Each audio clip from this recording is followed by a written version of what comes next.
Oremos.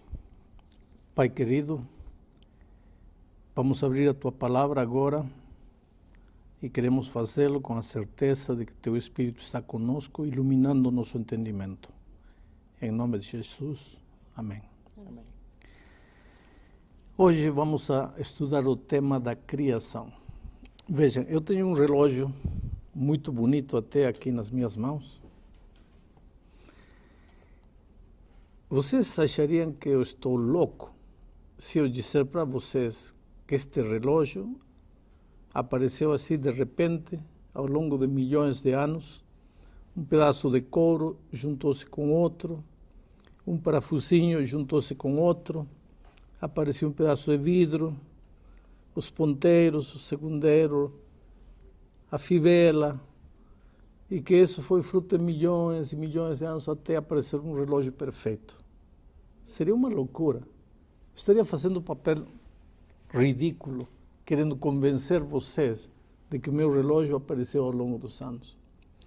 E, no entanto, hoje, quando vemos esta máquina fabulosa que é o universo, o corpo humano mesmo, veja, o coração, desde o momento que a gente nasce, bate, bate, bate, bate. A gente nunca engraxa ele, não troca de óleo, não faz um ajuste. E durante o tempo que a gente vive aqui, o coração bate, bate, bate sem parar. Ora, como pode tudo isso ter aparecido assim ao longo dos anos, fruto do acaso, fruto da casualidade? Eu tenho um texto bíblico para começar nosso estudo hoje.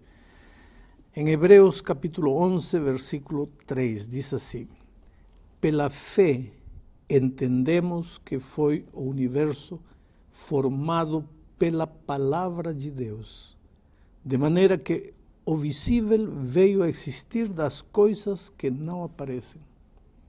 Pela fé entendemos que o universo foi formado pela palavra de Deus. Me impressiona a palavra fé.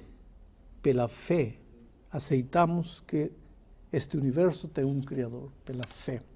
Só que fé é o fruto do relacionamento. Para eu acreditar que Deus criou este planeta, Deus criou este universo, Deus nos criou a nós, tem que haver relacionamento com o autor da fé, que é o próprio Deus. É um relacionamento pessoal. Agora, saber que Deus criou este universo, que Deus me criou, aceitar isso pela fé como fruto do relacionamento com esse Deus maravilhoso, isso lhe dá sentido à minha vida, lhe dá propósito à minha vida. Porque eu sei de onde venho, eu sei por que estou aqui e eu sei para onde vou. Se eu sou fruto da evolução, então minha vida não tem sentido, porque minha vida é apenas fruto do acaso, fruto da casualidade. Eu apareci porque sim. Minha vida não tem sentido. Eu não sei para onde vou. Eu não sei o que faço aqui. Então, eu prefiro acreditar que tenho um Deus Criador. Prefiro acreditar porque ao relacionar-me com Ele, aparece a fé, e por essa fé, eu, embora não vejo, embora não possa tocar, eu sei que há um Deus Criador controlando o universo e controlando a minha vida. Pastor, dentro da explicação que o senhor está falando de que Deus é o Criador, como exatamente o senhor imagina que aconteceu a criação? Como que o ser humano, tudo bem, não foi o acaso, pelo que o senhor acabou de afirmar aí, apesar de eu ter alguns questionamentos ainda. Mas a primeira pergunta seria, como que o ser humano foi criado? Por que existe diferença do ser humano, aí depois tem o cavalo, aí depois tem o cachorro, essa variação, se não foi a evolução, segundo as suas palavras, né? No capítulo 1 do livro de Gênesis, nós encontramos o registro do relato da criação. Começa dizendo, no princípio criou Deus os céus e a terra. E depois vem o relato, quando Deus criou os astros, quando criou as plantas, quando criou os animais, finalmente o ser humano como a coroa da criação. E quanto tempo faz isso? O senhor tem nos seus cálculos aí, vamos colocar tempo agora, né? Biblicamente, Da criação a hoje, temos um pouquinho mais de 6.000 anos. Mas aí é complicado, né, pastor? Porque a geologia consegue olhar para uma rocha e, através dos cálculos, eles dizem que a rocha tem milhões de anos. Aí a Bíblia coloca que o ser humano tem 6.000 anos na Terra. Como é que a gente agora vai conciliar, se é que existe como conciliar essas duas formas de pensar? Tem duas maneiras de explicar essa aparente contradição. A primeira é o fato do texto, diz assim: no princípio criou Deus os céus e a terra. A terra, porém, estava sem forma e vazia. A matéria já existia, como existe Vênus, como existe Júpiter, como existe Marte. Nesses planetas não há vida, mas a matéria já está. Pode ser que a Terra tenha sido assim, um planeta sem vida. Terra desordenada e vazia, matéria morta. Deus apareceu e na semana da criação começou a estabelecer a vida de acordo com o registro bíblico. Essa seria uma explicação. A outra explicação é muito simples. O método que determina que uma rocha tem milhões e milhões de anos é o famoso método chamado carbono 14. Mas cientificamente está provado que o método carbono 14 tem capacidade para dar um relatório exato da idade de uma matéria, talvez por miles de anos, não mais do que isso. Milhões, aí tem grandes possibilidades de erro. Seja de uma maneira, seja de outra maneira, uma coisa eu sei. A Bíblia afirma contundentemente que Deus criou os céus e a terra. Pastor, agora uma dúvida. O senhor deu o exemplo do relógio, eu achei o exemplo bem interessante. O senhor falou que é estranho a gente imaginar que um relógio tenha aparecido em milhões e milhões de anos, né? Cada parte se juntando. Agora, eu acho esse um extremo, talvez. Agora, por outro lado, também não é um extremo a gente afirmar que o mundo todo, essa complexidade toda, foi criada em 7 dias? Quer dizer, num dia surgiu toda a vegetação, com toda a sua complexidade, e um dia foram criados todos os animais. É o que fala Gênesis, né? Então, é difícil da gente aceitar isso, sinceramente. É difícil de aceitar para quem não tem fé. Por isso o texto de Hebreus diz, pela fé entendemos. Agora, se você não tem fé, você não tem capacidade de entender. Como você pode entender um milagre como Jesus encontrou um paralítico, disse, levanta-te, toma teu leito e anda.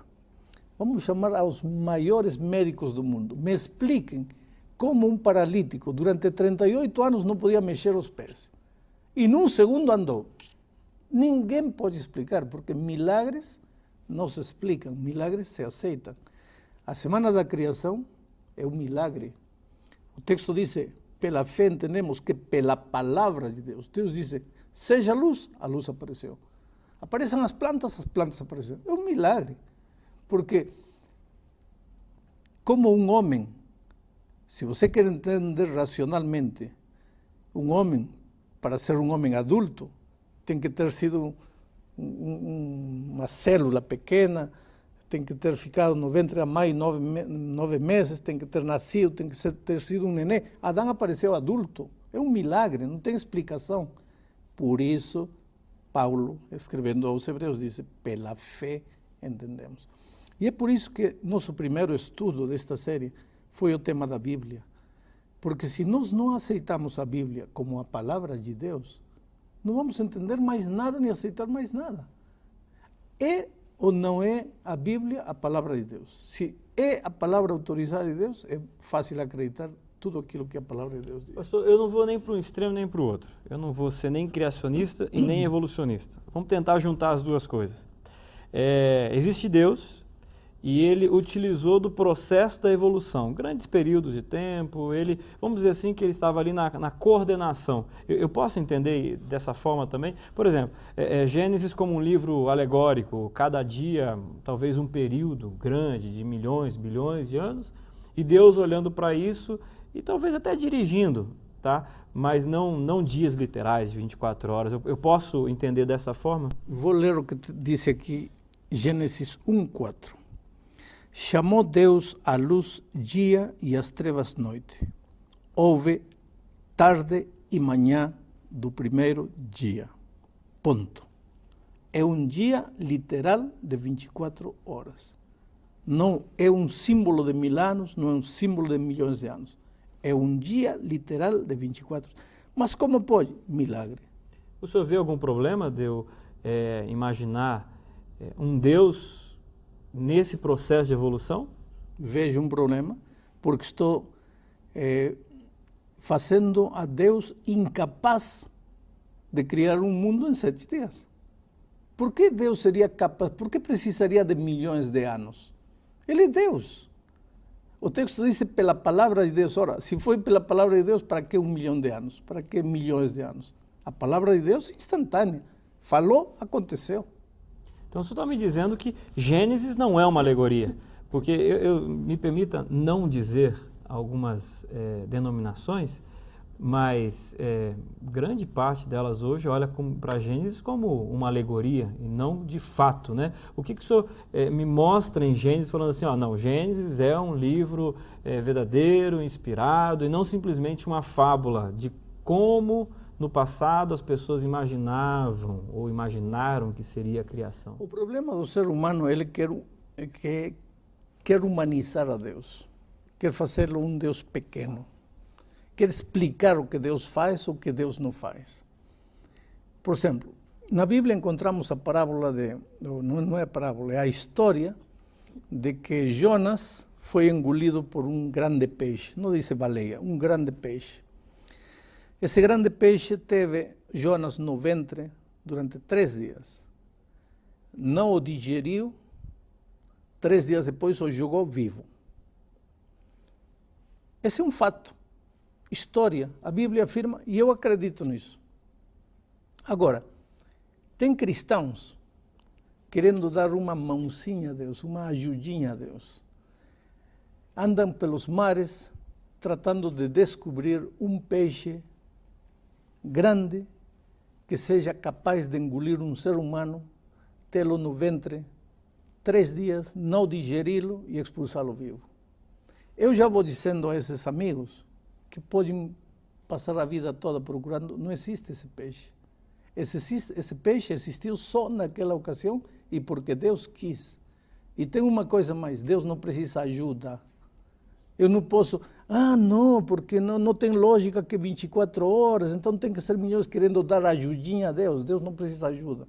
Deus é capaz de fazer tudo, não em um dia de 24 horas, senão num segundo, porque Deus é Deus. Pastor, outra pergunta.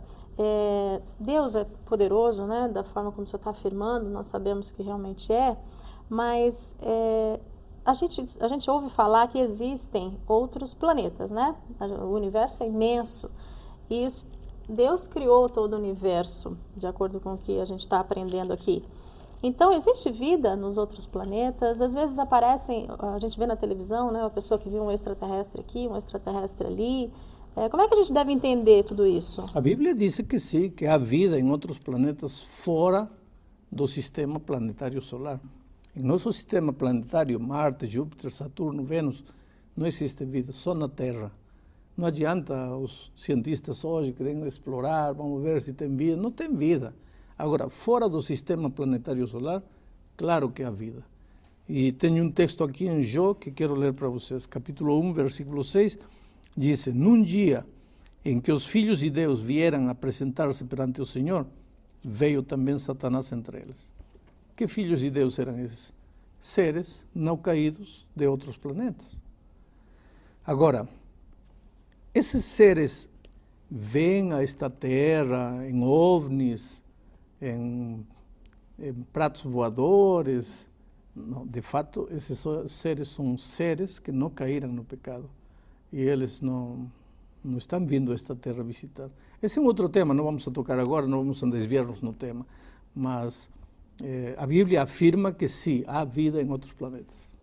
Pastor, dentro desse processo da criação, acho que uma dúvida que todo mundo tem quando fala sobre criação, e eu também tenho essa dúvida, é com respeito aos dinossauros. Porque as pessoas encontram os ossos, né? Alguns montam essas grandes feras do passado, e eu fico me perguntando, Deus criou o dinossauro? Eu estou falando do macro, né? Agora vamos colocar o micro. Deus criou o vermezinho, o vírus, isso tudo veio das mãos de Deus, a criação. E se foi das mãos de Deus, aonde estão hoje os dinossauros? Muito bem, vou te explicar. Deus criou um assassino? Não. Deus criou um homem perfeito, como Adão. Ele teve um filho, chamado Caim.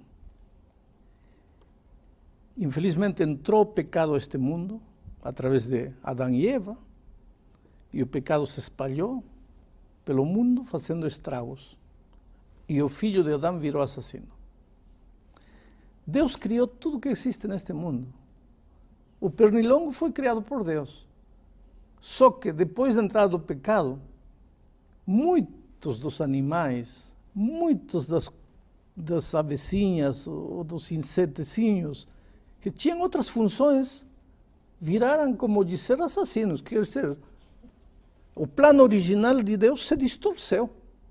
Agora existe ponçonha, existe veneno, existe mordedura, que não existia. Agora, inclusive os animais, a lei do crescimento se alterou, porque, por exemplo, quando Deus nos criou, Ele não nos criou para estar cortando cabelo todo dia. A lei do crescimento era uma lei perfeita. O cabelo cresceria até um tamanho e não cresceria mais. A unha cresceria até um tamanho e não cresceria mais. Mas entrou o pecado, se alterou a lei do crescimento. Hoje temos que cortar cabelo, cortar unha. E os animais também começaram a crescer demais. Quando veio o dilúvio, esses animais estavam fora do controle do ser humano. Então, eles não entraram na arca e morreram, pois, com os efeitos do dilúvio. Por que viraram fósseis muitos deles? Porque está provado hoje pela ciência que quando há um choque repentino brutal, a matéria se solidifica. Isso pode ser fazer hoje em um laboratório perfeitamente. E os fósseis que encontramos por aí é uma prova de que houve dilúvio. Que também há muita gente que, assim como não crê na criação, não crê no dilúvio. Mas esses fósseis que são achados hoje são uma prova contundente de que houve dilúvio. Pastor, mais uma questão que agora o senhor falando aí me fez pensar no seguinte. O senhor mencionou aí mudanças que houveram em função do pecado, né? Animais tiveram sua estrutura modificada, enfim. E com relação ao ser humano, como é que foi? Porque se a criação foi 7 dias literais, Deus fez um casal inicialmente, né? Adão e Eva, quer dizer, a raça humana partiu deles. Então, Certo. os seus filhos tiveram que casar entre si. Hoje, se isso acontecer, vai dar uma aberração, né? Mas naquele tempo... Só que eram seres perfeitos. Seres perfeitos. Por que hoje daria uma aberração? Justamente pela degeneração da raça humana. Naquele tempo, os seres humanos eram perfeitos. Inclusive, quando o pecado entrou, eram quase perfeitos. Cada vez se tornaram menos perfeitos, menos perfeitos. No coração de Adão não havia lugar para ódio, orgulho, essas coisas, até ele aceitar voluntariamente isso. Hoje nós somos remédio, caricatura do que era Adão e Eva, mas estamos chegando ao fim deste estudo e eu gostaria de dizer aos amigos que estão nos assistindo aí, de repente você em algum momento se pergunta, o que estou fazendo nesta vida? Nada dá certo, está tudo errado, sofrimento, falta de emprego, miséria, solidão, traição. O que estou fazendo nesta vida? E eu te digo uma coisa, espera aí. Se você voltar os olhos para Deus, vai ver que você é fruto do amor de Deus. Sabe por que está vivo você? Porque Deus te ama. Porque Deus permitiu que você viesse este mundo. E se Deus permitiu que você viesse este mundo, é porque Ele tem um plano maravilhoso para a tua vida. E talvez você diga, mas pastor, qual plano? Olha a minha vida, qual plano? É que o plano que Deus tem para você está aqui na palavra de Deus. E a única maneira de você ser feliz é descobrir qual é o plano que Deus tem para você e seguir esse plano. Eu vou estar orando para que Deus te ajude a descobrir as grandes verdades bíblicas e que estas grandes verdades se façam realidade na tua experiência.